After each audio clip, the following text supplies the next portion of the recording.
Olá! Hoje eu vou contar para vocês um pouquinho de uma experiência sobre síndrome do pânico. Espero que você goste do vídeo, que possa ajudar você de alguma forma, tá? E se você gostar, se inscreva no canal Envelhecendo Loucamente e venha fazer parte dessa família. Curta, compartilhe com seus amigos, com alguém que você saiba que pode estar passando por isso ou que tem alguém próximo que passa por isso, para que a gente possa trazer um pouco de luz e alegria para as pessoas. Espero que você goste do vídeo de hoje. Um beijo!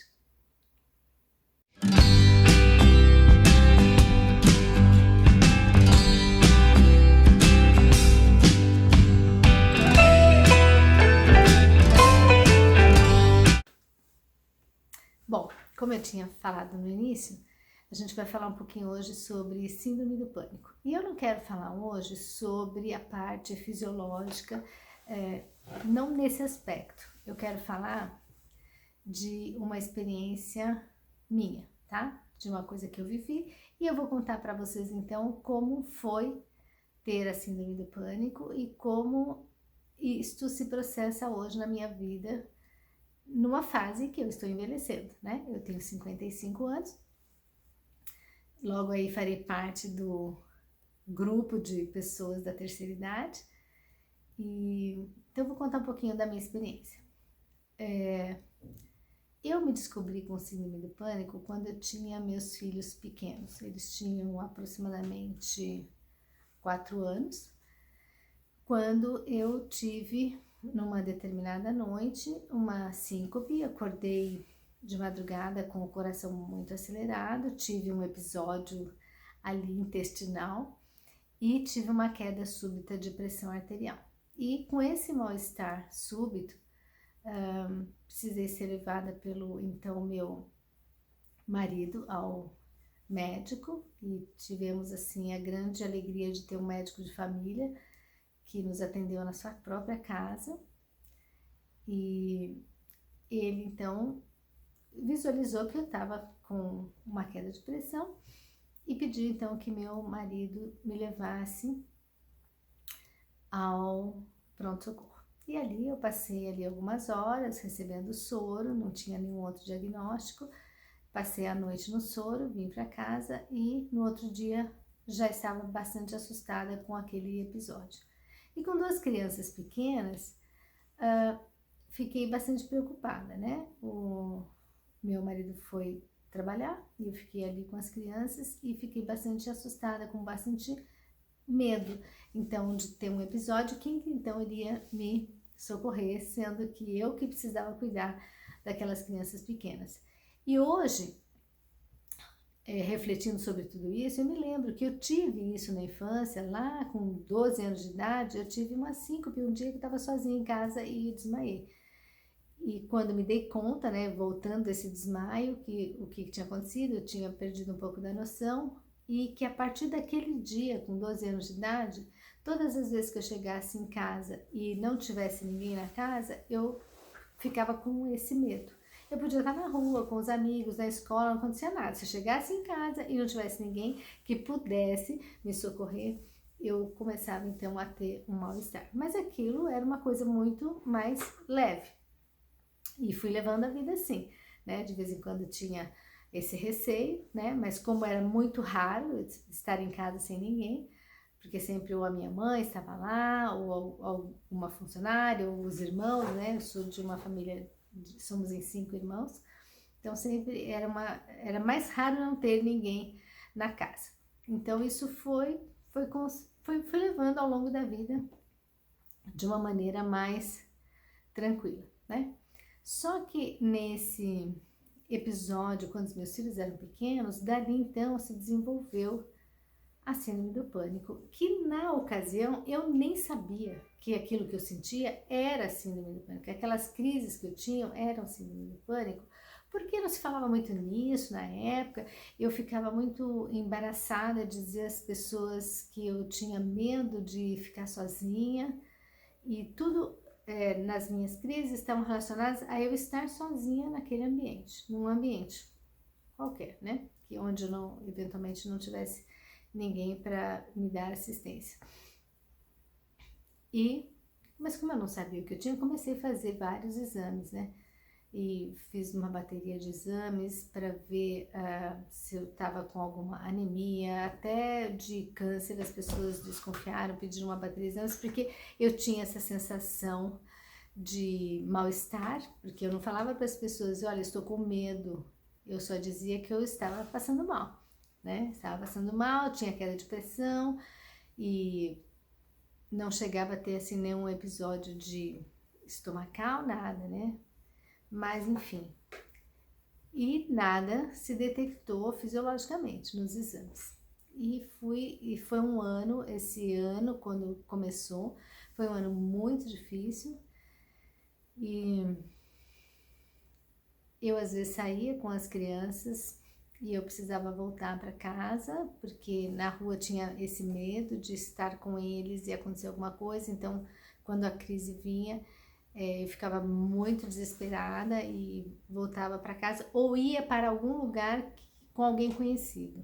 Eu me lembro de que algumas vezes quando o meu esposo saía para trabalhar, eu pegava os meus filhos pequenos e ia para casa da minha sogra para que estar com ela, mas eu não falava, olha, eu vim aqui porque eu tô com medo de ficar sozinha, eu não falava pra ninguém, eu só ia lá, tipo, como quem foi visitar, e quando tava próximo da hora do almoço, que eu sabia que ele voltaria do trabalho, eu ia voltando então para casa e cuidava das crianças, e como ele trabalhava próximo da casa, eu me sentia segura, e aí tudo ia bem.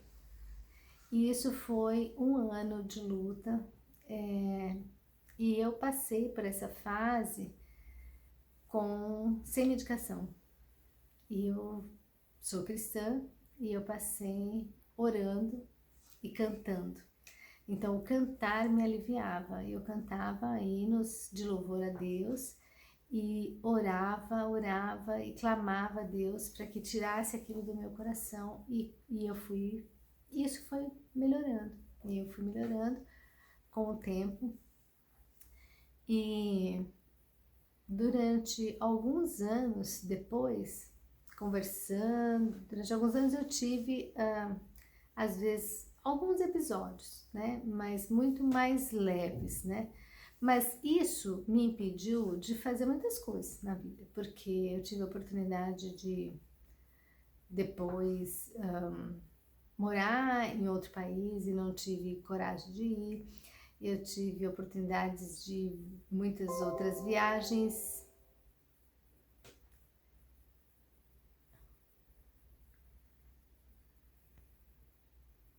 Tive a oportunidade de fazer muitas viagens e não fui, porque eu falei, não, eu vou e se acontecer alguma coisa lá, então, puxa vida, mas eu quero ter essa experiência, morar fora do país, com os meus filhos, mas e se eu for e acontecer alguma coisa, como é que eu vou fazer? Então sempre eu ficava com alguma bengala. Então eu passei um tempo fora do país estudando, fazendo o meu doutorado, uma parte do doutorado, mas eu fiz por quê? Porque eu fui morar com a minha irmã, né, no Canadá, e então eu estava amparada por ela.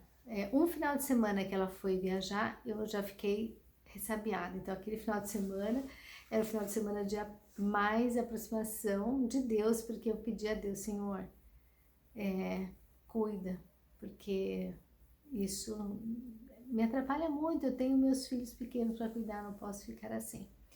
Então, o que eu digo para você? Se você tem alguma coisa a nível da sua mente que te engana, porque hoje, depois de estudar tantas coisas, eu sei que o centro da mente é o medo, né? E às vezes a gente oscila entre o medo, a raiva e a tristeza. E conversando com uma psicóloga maravilhosa que eu conheço, ela diz que às vezes a gente tem medo de ter raiva e tem tristeza porque tem medo, né? Tem raiva de ter medo e tem tristeza porque tem medo. Então são esses sentimentos que vão controlando a nossa mente. O medo ele é importante para a nossa preservação da vida, mas às vezes a gente tem o medo irracional, que a nossa vida não está em risco e aquele medo vem. Então isso é a síndrome do pânico, né? Não existe motivo nenhum, tá tudo normal, mas você acha que você vai passar mal, que você vai precisar ir ao médico, para quem que você vai ligar. Teve uma época que eu queria morar, eu pensava assim, quando meus filhos casarem, e hoje eles são casados e eu moro sozinha, mas nessa fase eu pensava assim, quando meus filhos casarem, eu vou morar uma quadra do hospital, porque aí eu não vou ter medo, porque eu vou estar próxima de um local. Então muitas coisas, oportunidades eu perdi por isso. Então o conselho que eu dou para vocês, procure ajuda. Não faça como eu. Não tenha vergonha de dizer o que você sente, não tenha vergonha de dizer que você sente medo, que você tem pânico de algumas coisas, ou que você está triste demais, porque todas essas coisas podem estar associadas. E hoje, com 55 anos, eu estou lidando aí, passando por outras fases, uma delas que é a menopausa, e lidando com esse sentimento, né, de tristeza, da oscilação hormonal. Então, não sei se eu tô com depressão, se eu tô triste, se eu tô só com desequilíbrio hormonal. Então, todas essas coisas vão atrapalhando, às vezes, a nossa vida. E muitas coisas nós podemos fazer que não são medicamentosas, como atividade física, cuidar da alimentação, mas às vezes nós precisamos, sim, de ajuda medicamentosa. Então procure um bom profissional, que você confie, e se não der certo a primeira vez, procure outra pessoa, tente novamente, não desanime, não desista de você. Você é a pessoa mais importante na sua vida. Se você não está bem, você não consegue cuidar dos outros. Então você precisa cuidar de você primeiro. Jesus não disse que nós devemos amar o nosso próximo como a nós mesmos? Então nós precisamos estar bem para poder também servir e cuidar das outras pessoas, dos nossos pais, idosos, ou dos nossos filhos, dos nossos sobrinhos, dos nossos netos. Então nós precisamos ter esse cuidado muito intenso com a nossa saúde física e com a nossa saúde mental. E uma afeta a outra, com certeza absoluta. Cuide muito de você. Grande beijo, um grande abraço.